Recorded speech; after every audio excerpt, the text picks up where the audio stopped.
Brennan White is going to join us live from Vegas. DraftKings U.S. trading team lead. You can find Brennan on Twitter at BrennanWhite14. Of course, we're going to start with the Will Levis nonsense, but we have to start here. I have to congratulate you and your team. The DraftKings menu and the fact that you're putting yourself out there, and DraftKings in particular, all the options, a myriad options in the NFL draft. I just want to congratulate you guys because we're going to get into some of the specials and some of the props. But the fact that you're putting yourself out there and booking this event, good job by you, Brennan. Thanks, Patrick. We appreciate that. We take pride in our offering. It's the best in the industry from our perspective. We've got everything from exact pick for numbers 1 through 10, down to team specials, over under by player. We've got top 5, top 10, first round, and then some of the more fun stuff. We've got 30-plus prop offerings, including Stetson Bennett, round drafted, all the way down to, is Mr. Irrelevant going to be an offensive or a defensive player? So if there's something you want to bet on and you're in a state that allows it, we're the place to go. By the way, no, DraftKings, and they're going to be, again, I'm sorry, Amal, No. They're going to be live trading each first-round pick this year, 1 through 10 exact player, then 11 through 31 player position. So it's just a place to be tomorrow. Have the app open and ready to go for the draft. I said tomorrow. It's coming up on Thursday. Okay, Brennan, let's start with the madness. Reddit, Will Levis. Let's talk about where DraftKings was on him to go 1 overall, 2 overall, and what's happened with the fallout here. Yeah, so last night we were pretty convinced that Bryce Young was going to be the number 1 pick.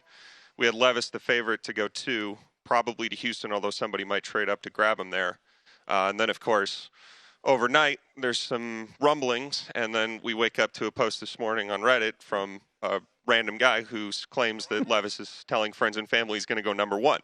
So our job as the book is to follow the money, and, of course, that came with a lot of money, so much to the point where Levis to go 1 is now the biggest liability we have across all of our draft markets. So we were 40-1 for him to go 1. I think currently we're down to plus 450.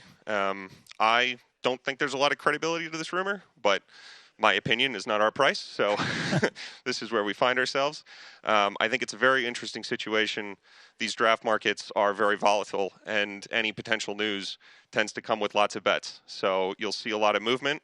I'm sure there are sharp bettors out there that are looking at our Bryce Young offering at minus 900 and thinking, now there might be some value there as well. So we'll keep monitoring, we'll keep moving, but it certainly shook things up this morning. Yeah, I tend to agree with you on it. I think it's a bit of a smokescreen, but we'll see how it plays out. How's the draft unique in terms of a betting market compared to other things that you take bets on? Yeah, so it's one of those things that's unique for bettors and bookmakers because for most markets, we have a good sense of kind of what the true price should be. But for the draft, it's all rumors. And unless you've got inside information or you're very quick to react from things on Twitter and Reddit and social media, your prices can swing wildly based on where you see the money coming in.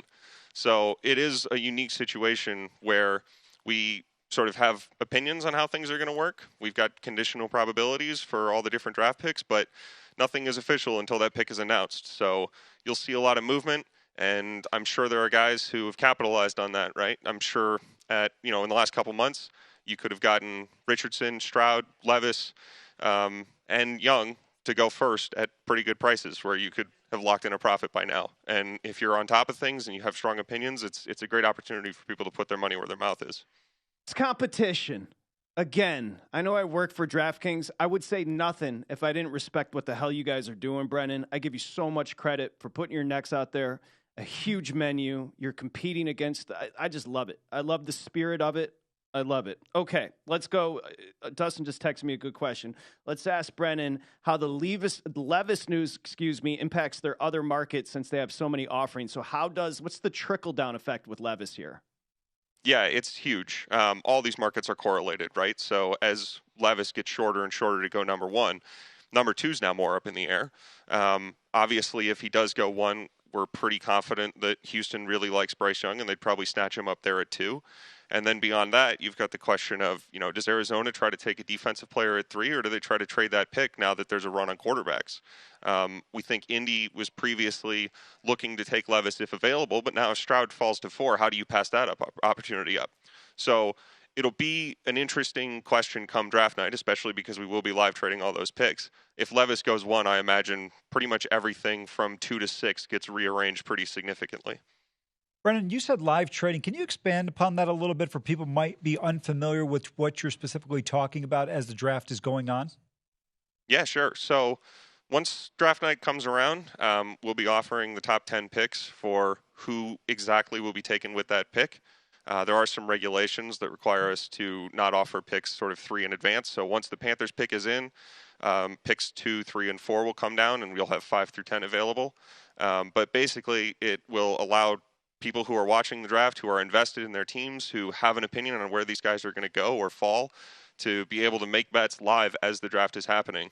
And then once we get to picks 11 through 31, we'll offer every single pick what position will be drafted at that pick. So this will get really interesting if there are a lot of trades on draft night. I suspect once we get later in the round that we'll have teams kind of trading back up into the first round to get guys that they didn't think would fall that far. So it's a really cool opportunity for people to kind of speculate on what's going to happen and what teams are thinking. You mentioned the 11 through 31. Is that going to be position specific or it's going to be player specific? I apologize if you had answered that. Sure. So 11 through 31 will just be position specific. So if, pick 11 comes around and you want to bet that, maybe Bijan Robinson has fallen to 11 and you think the running back's going to go there, that you could bet on running back to go at 11. Okay, I have a question. Are you sending a subliminal message with your hat, Brennan? Are you tipping your cap to what Carolina's going to do at 1? Because it does appear you're wearing a Panthers cap. I am indeed wearing a Panthers cap. I am a Panthers fan, and I'm personally hoping they don't take Levis. But I thought, given the situation and all the news this morning, it would be fitting. Okay, here. Let me just follow up quickly, Amal, because what they have over at DraftKings, I love as far as the draft team specials. So let's all get involved in a conversation about the Detroit Lions. Okay, so if you go over to DraftKings right now, cornerback to go as far as the 6th pick is minus 130 as far as the first team player as far as position. Defensive lineman and edge, Amal, is even money. And this is, again, if your boy falls, Will Anderson, if he falls, if Jalen Carter falls, I think, again, it's most likely, as you can see in the pricing, that the Lions will go cornerback them all, but I like even money with defensive lineman and edge here. I like it too. Imagine you have the opportunity to pair Will Anderson with Aiden Hutchinson. I think it would be tremendous. Or you put Jalen Carter in the middle there. I don't see a cornerback to me that's worthwhile of drafting at that high of the number 6 pick. So to me, if I'm Detroit, I go with the edge rushers. I think your cornerback's going to be okay, guys, if you've got great guys up front who can get pressure.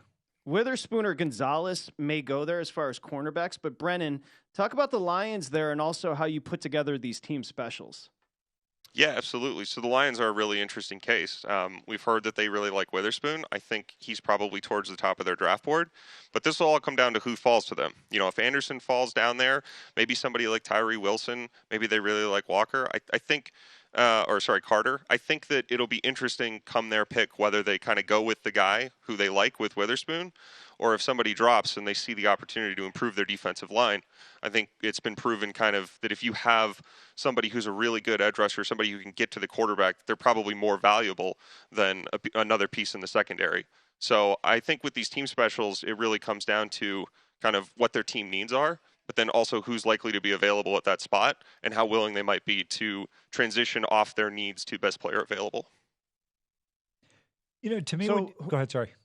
No, please go ahead, Amal. No, I was just going to say, I like the point you made there. By the way, I saw the Carolina hat. I wanted to ask Matt, Brennan, because he's from Minnesota, how he became a Panthers fan. And by the way, good news, though, if they do draft Will Levis, Brennan, you guys will have the first overall pick probably in 36 months. Yeah, that's probably true. We don't have a great history with our first-round picks. But, no, I'm a Panthers fan because I grew up in Minnesota. My whole family was from Wisconsin. And the house rule was you don't have to be a Wisconsin fan, but you can't be a Minnesota or Chicago fan. So I started following the NFL the year the Panthers were an expansion team, picked them up as my team so that my family wouldn't be mad at me. So as the U.S. trading team lead, lay out the next, we got a minute here, Brennan. Lay out the next 48 hours for you. When Reddit's getting in the mix, my assumption is you're not going to sleep for the next 2 days? Yeah, that's about right. We've got a whole team of competent people over here, but I do think that the guys who are most involved want to have at least one eye on everything draft-related on social media for the next 48 hours. Obviously, as we saw this morning, some crazy rumor could come out, and we have to shift all of our prices on a dime. So it will be very chaotic. There will be a lot of chasing steam and rumors and trying to figure out what may or may not happen. The best case scenario for me personally is the Panthers come out today and say, we've decided on who it is, and it's going to be Bryce Young, and then maybe I'll get some sleep. Props to you and your team, and props to DraftKings. I love the spirit, and I love the competition. Good job on you. Brennan White, DraftKings U.S. trading team lead, at Brennan White 14 on Twitter. Good stuff, Brennan. Thank you. Thank you, guys. Go to VSiN.com/subscribe to become a VSiN Pro subscriber today.